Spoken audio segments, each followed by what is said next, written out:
mustered up the courage to go to him and voice my troubles. I went up to his door during break time and knocked.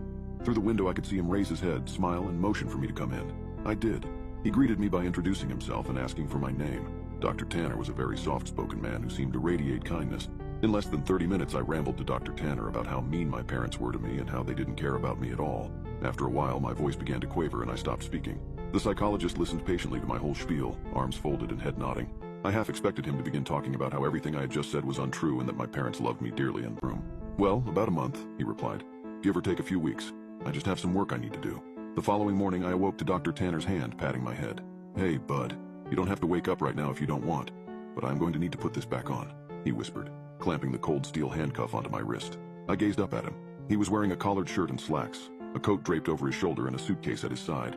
He looked just how he always did when I saw him around school. Before leaving, he placed the TV's remote next to me and told me to turn it on and watch the news. The first thing I saw upon turning it on was a breaking news segment. An important-looking police officer stood at a podium surrounded by people with microphones. I happened to begin viewing halfway through his speech. "A statewide Amber Alert has been issued as of this morning. We have several investigators working towards identifying potential abductors, but as of right now there is not much evidence. Faculty members state that the boy had been last seen around 4 or 5 in the evening yesterday." I began to feel nauseous as a photograph of me appeared on the screen. It was my yearbook picture from last year. Captions for the photograph displayed my name and age, my school, and my town.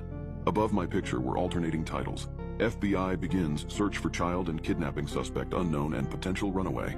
The live footage continued and 2 figures I soon recognized as my mom and dad stepped up to the podium.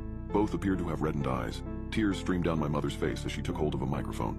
I'd never seen so much emotion come from my mother before as she wept on live television, stuttering on sentences such as, "Please return my baby back to me," and "I'm so sorry," and "Please come home to us."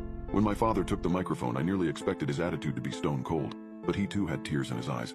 He pleaded to the world to bring his son home safely and lastly begged for my forgiveness. "I know I haven't been the best father, but I wish I had been now. Please bring my boy back." I turned the power off shortly after. My emotions were mixed, for I had never once seen my father cry. I felt miserable that my parents were being put through so much, but at the same time I felt relief. I now know how much Mom and Dad love me. Nearly 4 weeks have passed and Dr. Tanner has been treating me with the utmost respect.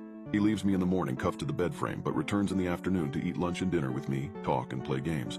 I never would have guessed how good Dr. Tanner was at Monopoly and Scrabble. But one morning when Dr. Tanner woke me before heading off to work, I noticed a stern look on his face. I also realized that it was 3 hours earlier than when he usually wakes me. "You need to watch the news today, no exceptions. I want you to keep the television on all day and pay close attention to it," he stated grimly. I, of course, complied and watched him exit the room. About 2 hours later, a breaking news segment interrupted the toothpaste commercial I was watching. The title, "Human Remnants Found." 2 staunch-looking men in suits stood aside one another and began speaking. "We are displeased to bring up such unfortunate news this morning regarding our